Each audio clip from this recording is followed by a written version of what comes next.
Hi, my name is Rachel Brewster. I am a Regency romance writer. I am in the middle of writing my very first Regency romance novel, and I thought it would be fun to document my journey from the writing crafting process all the way through to production. So, what I want to talk about today is cliffhangers for chapters.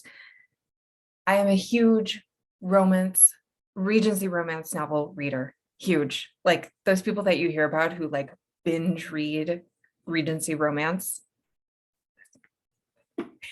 And there is nothing that I love more than a writer, an author who can like end a chapter in a way that makes you go, but I need to know, I need to turn the page. And like, you're trying to go to bed and you can't, because at the end of every single chapter, it just feels like, oh, just one more page, just one more page. Oh my God. And then it's like midnight and you have to wake up in the morning. You cannot put the book down.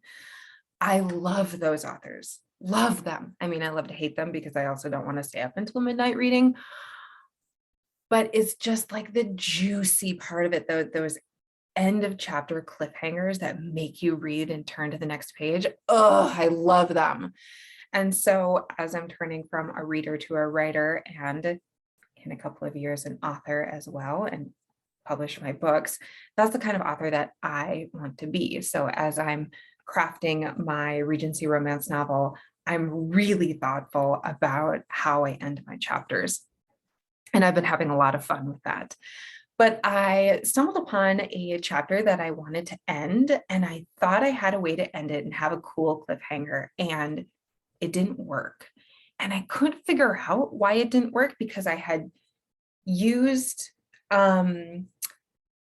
used a kind of cliffhanger that does work, because I know, because there's a cliffhanger where I do almost the exact same thing earlier in the book and it totally works. Like I can just feel it. And so I wasn't sure why it wasn't working in the chapter that I'm editing right now. And I like genuinely didn't get it. And I was editing before I went to bed. And then as I was laying down in bed, you have like that thought that just like opens your eyes and you go, oh my God, I just realized what it is. So I like grabbed my phone, which of course was laying next to me, and like typed in like, this is what needs to change. So I wanted to give an example of what a good cliffhanger looks like and what a bad one looks like, and why I took that bad one and I changed it.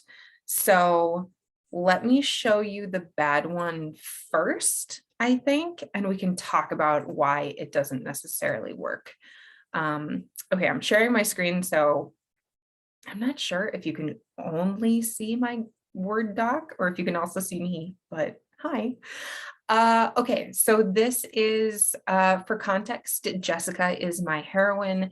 Clara Rose is a friend of the family, and Lord Sinclair, his first name is Michael, is someone that Clara Rose has a crush on. And we, in this chapter, have been introduced to Michael for the very first time. His name is brought up for the very first time.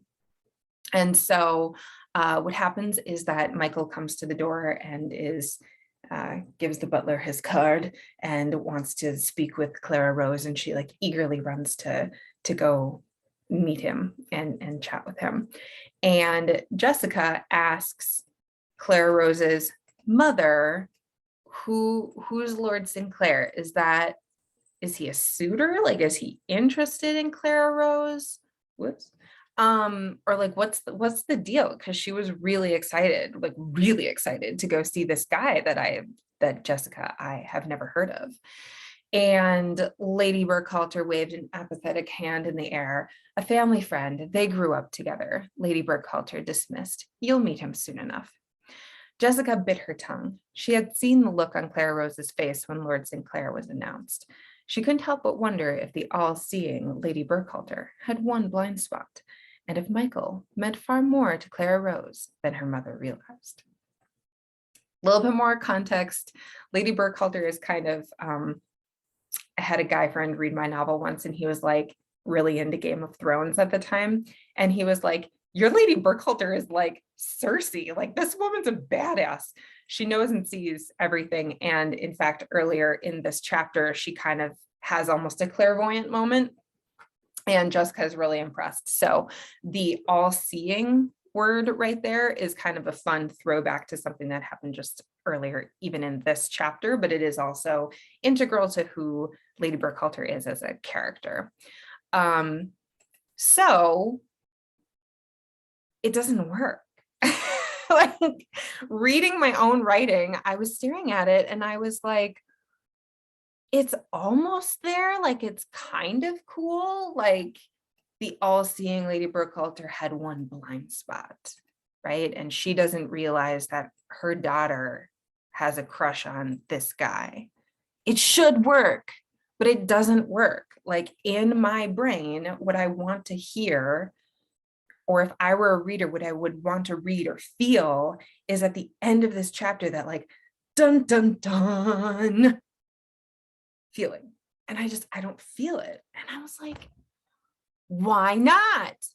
Especially because I did something I feel like really similar to this much earlier in the novel, which I'll show you here. So again, context. I'm going to be calling this book probably To Kiss a Captain. Jessica is on a ship and she's pretending to be a sailor's son. And so she's pretending to be a boy and is trying to like go beneath the radar, but it's extremely dangerous because women aren't supposed to be on the ship. And if she's caught, she's going to be, she might be physically harmed, right? Like it's going to be a disaster. Like, the stakes and risks are very high. So she's thinking about Andrew, who's my hero, and she has a crush on him and blah, blah, blah, blah. So this is much earlier in the novel. And she's thinking to herself, you know, I'm getting older, I'm becoming a woman. Like, this is becoming really dangerous. When I was younger, it didn't feel like that big of a deal, but now I'm older and like, this is getting really risky. Like, something's gotta change, right? She's starting to feel the friction. Anyway, she's thinking like, why am I even here? And she's kind of realizing that she's doesn't just respect her captain, doesn't just respect Andrew, but actually might have feelings for her, right? Her blossoming feelings as she's entering womanhood. Whoa.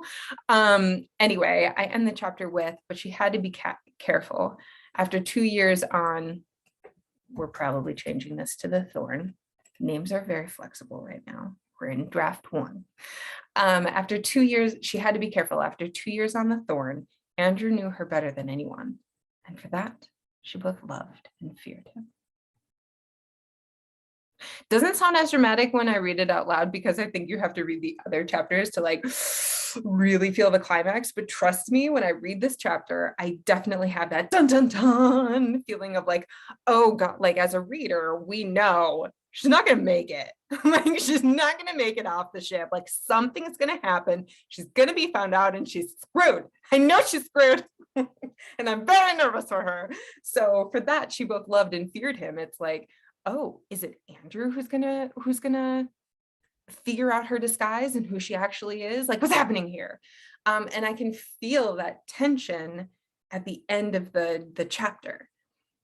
And to me, this, what do you want to call this? Rhetoric, this twist, this cliffhanger totally works and feels similar to me how I ended the cliffhanger here.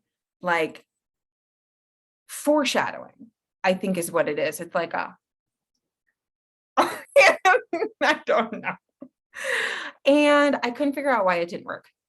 Then I had my middle of the night wake up. Oh my gosh, I know why it doesn't work. Why doesn't it work? Well, in chapter 5, we already know that like the stakes are really, really high. And we know that there is going to be some sort of a clash, connection, relationship between Andrew and Jessica. We just know, right? And it's very dangerous for this thing to be found out. Here, who cares if Clara Rose's mom figures out that her daughter has a crush on Michael, on Lord Sinclair? Like, so? And also we were just introduced to him, right? Just introduced. So I think it's a combination of like the risk. I think mostly is that the risks aren't high enough for this to feel like a good cliffhanger. So I'm working on rewriting it, and came up with a couple of different options. So this is what I typed on my phone in the middle of the night when I was having that moment, which I don't usually do, and is why I'm making this video, because usually this is just in flow as I'm editing, but I thought, oh, as long as I've like written a couple of different options, maybe I should speak to them. So remember that we had that moment earlier in the chapter where Lady Burkhalter was all-seeing and had almost a clairvoyant moment. So we still like that. It's more the thing we want to pull away from is like, ooh, it's dangerous for Lord Sinclair and Clara Rose to like each other, because the reader doesn't have any context for that. That's not, like, the stakes aren't really there. So we want to pull away from that and more have the like fun of the fact that Lady Burkhalter, who like just rules everyone around her and is not manipulative, clever and conniving and like puppet master, like misses the big thing right in front of her face. It's like throughout this novel, Lady Burkhalter's just been like in control and knows everything. And here it's like, oh my God, woman, really? And so we get to have a laugh at her expense. So pulling away from like it being a dun dun dun moment between foreshadowing of Clara Rose and Michael, like that doesn't work. But the fun of like, oh my gosh, Lady Burkhalter of all people should see this and she doesn't, like, tickles me. And I wanted to tickle my reader. I wanted to reach through the pages and tickle Munster as I would do with my nephews and niece. Okay, so here are a couple of different options. Let's see. He's a family friend. They grew up together. Lady Burkhalter dismissed. You'll meet him soon enough. Jessica bit her tongue. She had thought that Lady Burkhalter was all-seeing, but apparently the oracle had one blind spot. I think we need this. So Jessica bit her tongue. It comes after this. Jessica bit her tongue, and she had seen the look of delight on Clara Rose's face when Lord Sinclair was announced. Jessica had thought that Lady Burkhalter was all-seeing, but apparently the oracle had one blind spot. I like that. Alternatively, Jessica bit her tongue. She had seen the look of delight on Clara Rose's face when Lord Sinclair was announced. Jessica had thought that the all-seeing Lady Burkhalter missed nothing, but apparently she had one blind spot. I like that we use this as an adjective instead of saying was, but I like that we use oracle up here. So maybe we do live editing. Do you like it? What do you think? That's my favorite so far. Wait, I messed that up. I'm trying to do, but apparently, okay. She had thought the all-seeing Lady Burkhalter missed nothing, but apparently I want to say, but apparently the all-seeing Lady Burkhalter had one blind spot. That could work too. Options. You're watching me think out loud. It's the juxtaposition, I think, that is tickling me. Yeah, I like that a lot. Okay, let's go down here now for a second. Jessica had thought that the all-seeing Lady Burkhalter knew everything that went on under her roof. It was the middle of the night, excuse me, I missed out some words, excuse me. But apparently she had one blind spot. Nope, don't like it. Wait, can I use it though? New, because if this is what we want, can we say Jessica had thought that Lady Burkhalter knew everything that went on under her roof. But apparently, the all-seeing Lady Burkhalter had one blind spot. It's not there yet. It's not there yet. What it needs is better setup, right? It's kind of like a joke. You need a setup and then a punchline. So I'm going to have to go back and line edit this one to emphasize about how she's clever and cunning and controlling and manipulative in a good way. I mean, she's a lovely woman, loving woman, tenderhearted, but she gets her way. All right. No matter how long it takes, ultimately, Lady Burkhalter gets her way, period, full stop. So I need somehow for this to be the setup and this to be the payoff. But apparently the all-seeing Lady Burkhalter had one blind spot. So let's read it all together. Who's Lord Sinclair? A suitor? Jessica asked, watching Clara Rose leave. Lady Burkhalter waved an apathetic hand in the air. A family friend. They grew up together. Lady Burkhalter dismissed. You'll meet him soon enough. Jessica bit her tongue. She had seen the look of delight on Clara Rose's face when Lord Sinclair was announced. Jessica had seen Lady Burkhalter twist and cunning and bend people to her will, and was almost an oracle because she could see all. But apparently, the all-seeing Lady Burkhalter had one blind spot. Yeah, I'm still going to say this needs work for us to get there. It's not fleshed out, but I like it a heck of a lot better than she's seen the look of delight on Clara Rose's face. She couldn't help but wonder if the all-seeing Lady Burkhalter had one blind spot and if Michael meant far more to Clara Rose than her mother realized. Yeah, I think the like dun dun dun isn't there, but the like juxtaposition joke, it tickles me. It makes me laugh that Lady Burkhalter knows everything except she can't see the thing that's right in front of her face and everyone else can see. Like Clara Rose wears her heart on her sleeve. It is painfully obvious that she's into Michael in like a big way. But apparently the all-seeing Lady Burkhalter had one blind spot.